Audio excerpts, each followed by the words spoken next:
Part 9, ano? Ang Part 9 is Part 9 Virtual Engine Room 7 Camshaft Control. Part 9 is firefighting. So pindutin natin yung firefighting. So sa taas, fire control station. Ang una natin makikita kagad is the fire control station is yung quick closing valve. Yan. So lahat ng quick closing valve naka-open. HFO service, low sulfur fuel oil service tank, MDO service tank, anything na pwedeng masunog. Ayan. Meron silang mga quick closing valve. Tingnan natin sa fuel. Ayan. Fuel storage tank. Ayan, may mga, ayan, may nakasulat to. Quick closing. Supply. Tingnan natin sa supply diagram. So, yun. So, para pagka nagkaroon ng sunog, automatic, yung mga valve na yan, pwede mo maisara dito sa fire control station. And then ventilation system, supply fans. So engine room number 1, number 2, supply fans, separator room, supply fans, and control room. How to start? Start button, indicator, stop button, and then fire flaps para sa mga supply pump. Supply pan. So, punta tayo sa ventilation system. Ayan yan. Engine room pan number 1, supply. Engine room pan number 2, supply. Separator room, supply pan. And then, ayun yung mga flaps. Next, ayan. Ito pala yung supply pans. Ito naman yung exhaust pans. Ayan yung mga flaps. Itong ginagamit natin, itong bottle na to ng compressed air, to open the flaps, to operate the flaps. Ayan. Sa ngayon, nakapula yung mga fans, supply and exhaust kasi nga naka-switch off yung mga fans. Ayan. Ayan. Naka-switch off lahat yan. Then all flaps close. Ayan.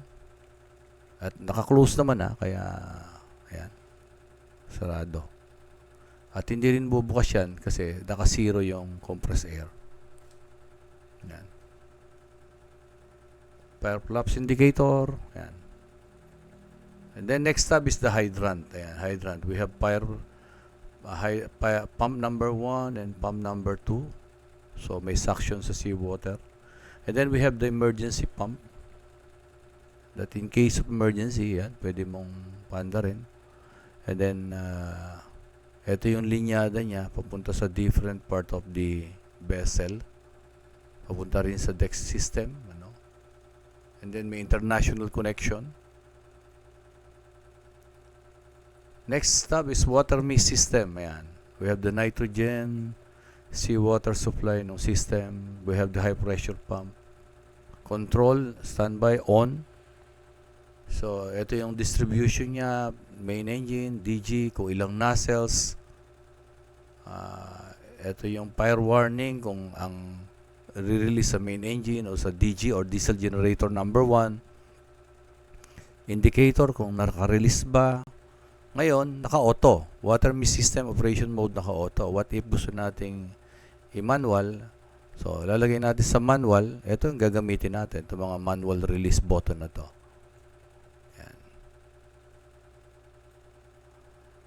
CO2. Yeah, CO2. We have this main engine scavenging box, CO2, pagka merong scavenging fire. And then we have this engine room control box. Yan. For the engine room. So this is the engine room CO2 bank. Yan, papansin niyo ayun yung linya, papunta riyan. Yan. And then pag na-release itong mga ito, diretso naman dito. So there's another line of CO2. Ayan, para sa barbula na to, ma-activate ito. When we have another one, emergency generator control box for the emergency generator na sunog. We have this emergency generator CO2 bank. And then ito yung isolating valve niya, and then ito yung CO2 niya para mabuksan itong mga bottle na to. And then we have a reset CO2 system. Another is ventilation. Last is the ventilation na na-discuss na natin. Sa ngayon, naka-close ang mga flaps. Naka-off ang mga fans, exhaust, and supply fans. And we have this emergency generator close and open ng flaps. Pwede natin yan. So that is for navigation. So ulit-ulitin nyo, try nyo ulit-ulitin para malaman nyo kung nasaan yung mga equipment. Ito lang naman is to navigate para malaman nyo asaan ba yung, ano bang mga nasa main engine, anong nasa control panel ng main engine, mimic diagram, then itapat nyo yung mga cursor para magka-idea kayo ano ba yung mga pangalan niya, mga valves na yan, mga equipment na yan. Yan. Try nyo. Kasi, kaya nga may simulator para makapag-practice kayo. So, hindi naman masisira yan. So, isa-isa niyong buksan yung mga window na yan sa baba. Then, familiarize nyo yung nakikita nyo. Kasi malaking bagay ito sa inyo, lalo na pagka nasa barko na kayo.